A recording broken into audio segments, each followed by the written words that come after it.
Hey everybody, how you doing today? I am just coming on really quickly because I have a question to ask. We are all going through changes. This nation has just gone through a change. Our bodies are going through changes. Our family dynamics are going through changes. Everything is changing. The seasons change. And my question is, what are you doing about your change? Because it's easy for us to get upset and it's easy for us to cry and go off the deep end because things aren't going the way we want them to go. The change that's happening you weren't expecting, and so different things are changing in our lives every single day. I said the seasons change. Some people like fall, some people like winter, some people love the spring, some people love the summer, and some different people hate each and every one of those. There's somebody that likes each season and there's somebody that hates each season, and while you may love it or hate it, if you love it, it's not going to last long. If you hate it, it's still not going to last long. So what are you going to do about your change? I shared before, when I was little, I had really bad hay fever and allergies, and so I hated summer. But summer was the most fun time because that's when we could go outside and we could put on our shorts and we could, get our sneakers or our flip-flops or whatever, and we can be really comfortable. And so what are you going to do in your change? What are you going to do about your change? Whether you like the change or not, what are you going to do about it? And especially if it's a change that you don't like, what are you going to do about that change? I'm part of a direct selling company, and we just had our kickoff meeting for the year to get excited about 2021 and what we're going to offer and opportunities to make more money doing that selling group. And the CEO mentioned a change that's coming, and it was virtual, so everybody, and they had a chat available so everybody could type in, how they felt about it. And the amount of people who thought that one little change was just going to ruin their whole business, and instead of hearing the whole plan through, instead of hearing the whole reasoning for why this change is going to happen, people automatically just started saying, oh my gosh, you don't care about the reps, all you care about is the money. And and I'm sitting there and I'm like, wait a minute, how can you see this one little change just ruining your whole business? And it was only one product that they were talking about, and all of a sudden this one product that they're going to change and do something different with is suddenly going to stop your customers from buying any other product that we offer. It's going to stop them from buying any other product that we offer because they're going to tweak this one product. How are you going to handle your change? Are you going to automatically think, this is the death of me? I can't recover from this. I can't go on from this. This is going to ruin me. Or are you going to see that change as an opportunity to strategize about what you're going to do different? Even with this tweaking, what are you going to do different? Okay, so they're going to do this with this product. We're still going to be able to carry it, but they're going to do this with the product. How am I going to adjust what I do so I can still stay competitive, even though this product is going to be offered somewhere else? Still in our brochure and our catalog, but also offered somewhere else. How am I going to adjust my strategy so I can still benefit from this one product?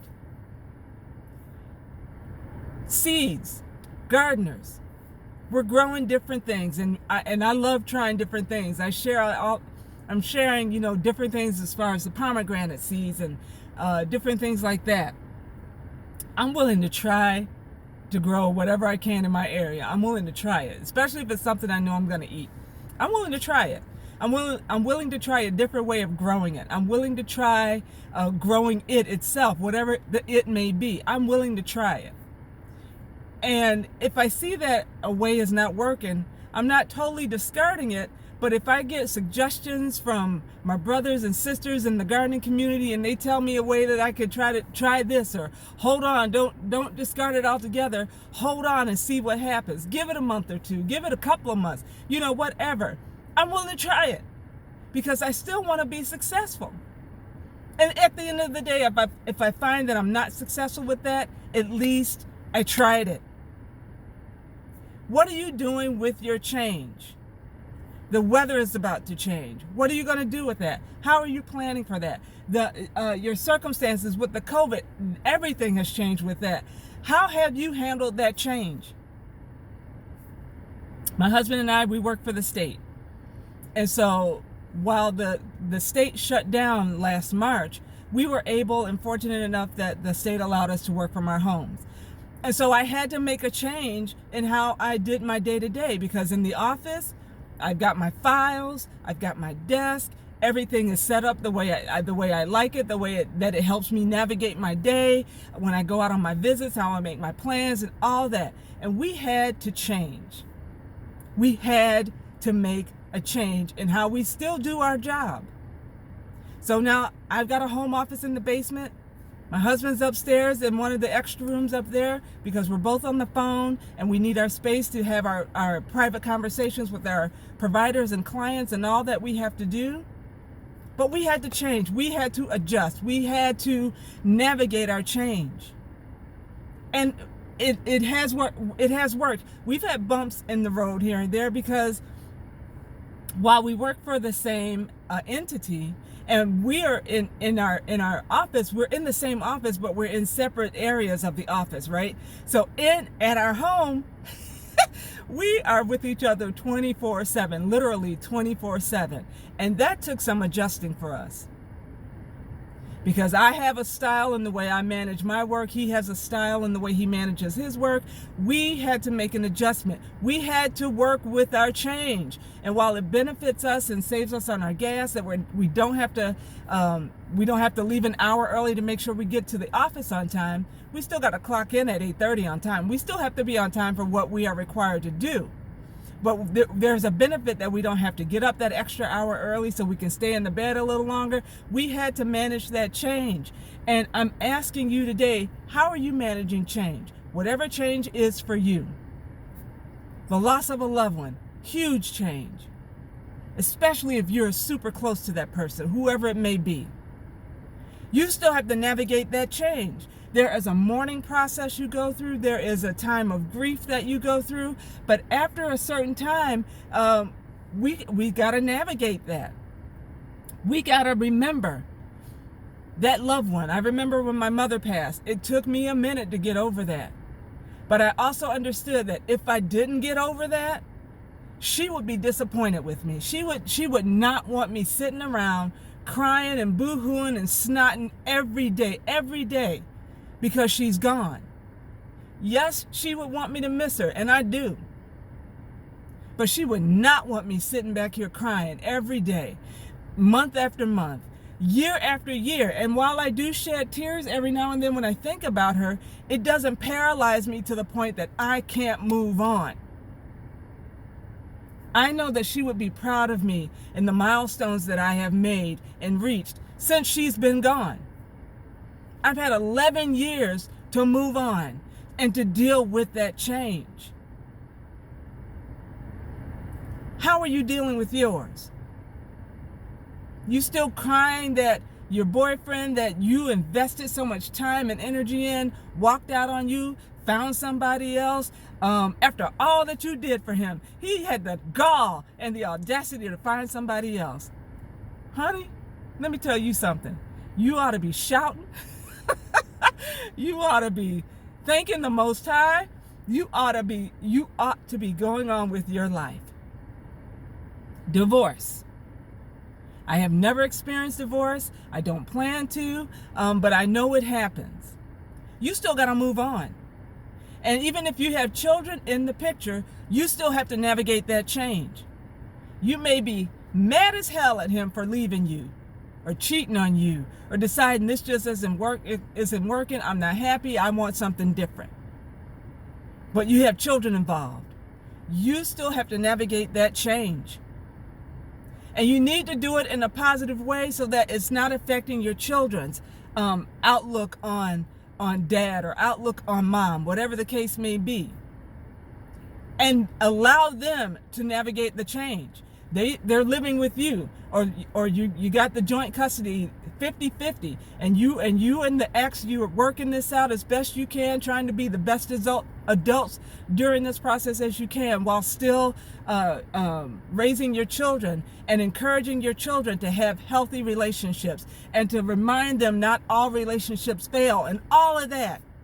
You still got to navigate that, and you still got to get through it and help them get through it so that they can be healthy adults who can have a healthy relationship and even have a healthy marriage that may last the 30, 40, 50 years that yours didn't. How are you going to navigate your change? It's possible. It's challenging, but it is possible to get through it successfully. I can't say that I have done everything as far as changes are concerned in my life 100% correct. But when I have seen that I needed to make a course correction, even if it took 6 months, a year, or however long it took, I eventually made that course correction. Some things you are not going to be able to mend as much as you want to. Some relationships, you're not going to be able to mend them. Navigate that change. That's just the way it's going to be. Have a happy life in the midst of it. Go on about your business. Grow financially. Grow spiritually. Grow emotionally. Do the growing that you need to do to navigate the change. But work through the change. Don't discard it. Don't put your head in the sand and ignore it, because the longer you ignore it and the longer you don't deal with it, it's going to hit you back in the face the same time next year, the same time 3 years from now, the same time 20 years from now. Until you deal with it and work through it, it's still going to haunt you. And if we're trying to have a healthy life, that's not the way to do it. We all have an expiration date. And at the end, however that time expires, whatever causes that time to expire, let your loved ones be able to say, she has some hardships, she has some trials and tribulations, but she made it through each and every one of those as best she could. She was still able to do this in spite of. She was still able to accomplish that in spite of. She still raised so many kids in spite of, by herself. Whatever it is. Let that be the end testimony about you. Work through the change. Make the change work for you. That's all I got. Have a great day. I'll see you next time. Bye.